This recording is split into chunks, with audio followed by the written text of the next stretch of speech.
Hello guys, welcome back. Last వీడియోస్లో upper chest lower chest చేసినాం కదా. ఈరోజు మిడిల్ చెస్ట్ ట్రైన్ చేద్దాం.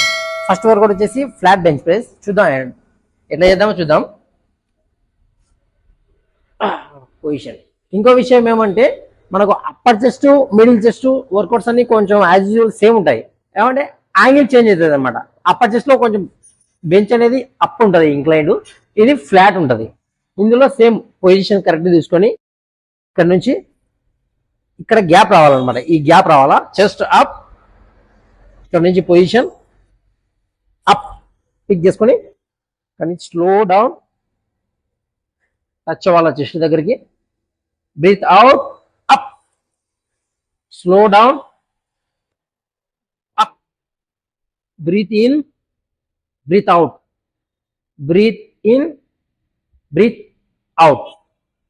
ఇంకో విషయము, ఫ్లాట్ బెంచ్ చేసేటప్పుడు చాలా మందికి యాంగిల్ బార్ తీసుకున్న తర్వాత చేతులు మోచేతులు ఇట్లా పెడతారు, ఇట్లా షోల్డర్కి. లేదు, ఇట్లా ఉండాలి ఇన్నర్ సైడ్. ఇక్కడ నుంచి ఇట్లా ఒకసారి చేస్తా చూడండి. సరే, ఇక్కడ నుంచి అప్. చాలా మంది ఇట్లా చేస్తారు, ఇట్లా బార్కి ప్యారలాగా దిగుతుంది, తప్పది. ఈ మోచే అనమాట లోపల రావాలి, ఇట్లా అప్. ఇక్కడ నుంచి మోచేయి లోపలికి, ఇది అప్. నెక్స్ట్ వర్కౌట్ వచ్చేసి ఫ్లాట్ డంబుల్ ప్రెస్. ఇందులో డంబుల్ తీసుకునే యాంగిల్ చూడండి ఒకసారి. ఇక్కడ నుంచి మోకాల మీద పెట్టుకుని డంబుల్ని, మోకాలు కూడా పైకి రావాలి ఇంతవరకు, చెస్ట్ వరకు వచ్చి అప్పుడు మోకాలు దించాలి. పొజిషన్లోకి తీసుకోవాలా డంబుల్ని. డంబుల్ స్ట్రైట్ కాకుండా కొంచెం యాంగిల్ చేంజ్ చేసుకోవాలా, ఈ విధంగా. చెస్ట్ అప్, ఇక్కడ నుంచి slow down, hold 1 second, up, slow down, up, slow down, up.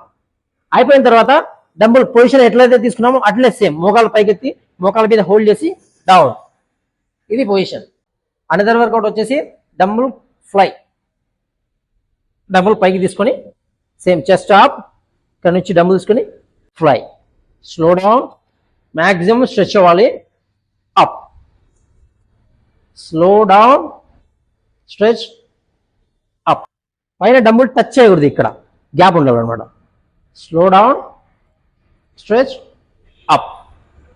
ఇందులోనే థర్డ్ వర్కౌట్, అనదర్ వర్కౌట్ వచ్చేసి మనకి క్లోజ్ గ్రిప్. క్లోజ్ గ్రిప్ అంటే డంబుల్ క్లోజ్ చేసేసి పట్టుకొని slow down, hold 1 second, up, slow down, up, slow down. Elbow wide ఉండకూడదు, క్లోజ్గా, up. Next video వచ్చేసి పెద్ద ఫ్లై. మనకి ఇందులో మన సీటు పైకి కొంచెం అడ్జస్ట్ చేసుకోవాలి. చెప్పా కదా లాస్ట్ వీడియోలో, ఈ హ్యాండిల్ అనేది మన చెస్ట్కి ఈక్వల్గా ఉండాలి, మిడిల్ చెస్ట్కి. చూద్దాం ఇప్పుడు. ఆనుకొని కూర్చోవాలా, ఇక్కడ నుంచి టైట్గా పట్టుకోవాలి గ్రిప్. ఇక్కడ నుంచి ఫ్రంట్కి పుల్, స్లో బ్యాక్. యాంగిల్ ఇదే ఉండాలి, స్ట్రైట్ ఉండకూడదు. చెయ్యి బ్యాక్ వెళ్తే ఈ యాంగిల్ ఉండాలి. ఫ్రంట్కి వస్తే ఆన్ ది వేలో స్ట్రైట్ అయిపోవాలి చెయ్యి, ఇలాగా. బైసిప్తో ప్రెస్ చేయాలి. Slow back, stretch, press, slow back, up, hold 1 second, slow back, breathe out, breathe in, breathe out, hold 1 second, breathe in, slow down. That's it.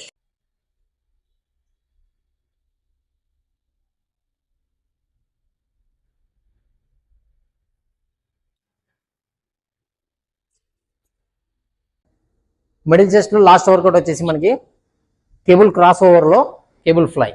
ఇందులో ఈ పుల్లి ఉంది కదా, మనకి చెస్ట్ ఈక్వల్గా పెట్టుకోవాలి ఈ యాంగిల్లో. ఇక్కడ నుంచి మనకు కావాల్సినంత వెయిట్ పెట్టుకొని ఫ్రంట్ రావాలి. కొంచెం ఫ్రంట్కి వచ్చేసి సెంటర్లో నిలబడి ఇక్కడ నుంచి slow back, pull, slow back, pull. ఈ సేమ్ బటర్ఫ్లై లాగానే ఉంటుంది అనమాట. ఇది కూడా అంటే ఇది ఒక variation. Breathe out, breathe in. Breathe out, breathe in. Hold 1 second, breathe in. That's it. Okay guys, ఇది upper chest, lower chest, middle chest workouts అన్ని చూసాం కదా. ఇందులో మనకు చెస్ట్ వర్కౌట్లు అన్ని చేయాల్సిన అవసరం లేదు. జస్ట్ ఎనీ 2 పిక్ తీసుకోండి. అందులో అప్పర్ చెస్ట్లో 2, లోయర్ చెస్ట్లో 2, మిడిల్ చెస్ట్లో 2, ఇలా 2 తీసుకున్నాం. మజిల్ని స్టిమ్యులేట్ చేయాలి మన టార్గెట్ అది, అంతేగాని అన్ని వర్కౌట్ చేయాల్సిన అవసరం లేదు. ఇది గాయస్ చెస్ట్ వర్కౌట్లు అన్ని. నెక్స్ట్ వీడియోలో మనము బ్యాక్ నుంచి స్టార్ట్ చేద్దాం. బ్యాక్లో ఎన్ని వేరియేషన్ చేయొచ్చు, ఎన్ని పార్ట్స్ చేయొచ్చు అనేది చూద్దాం. Thank you for watching guys.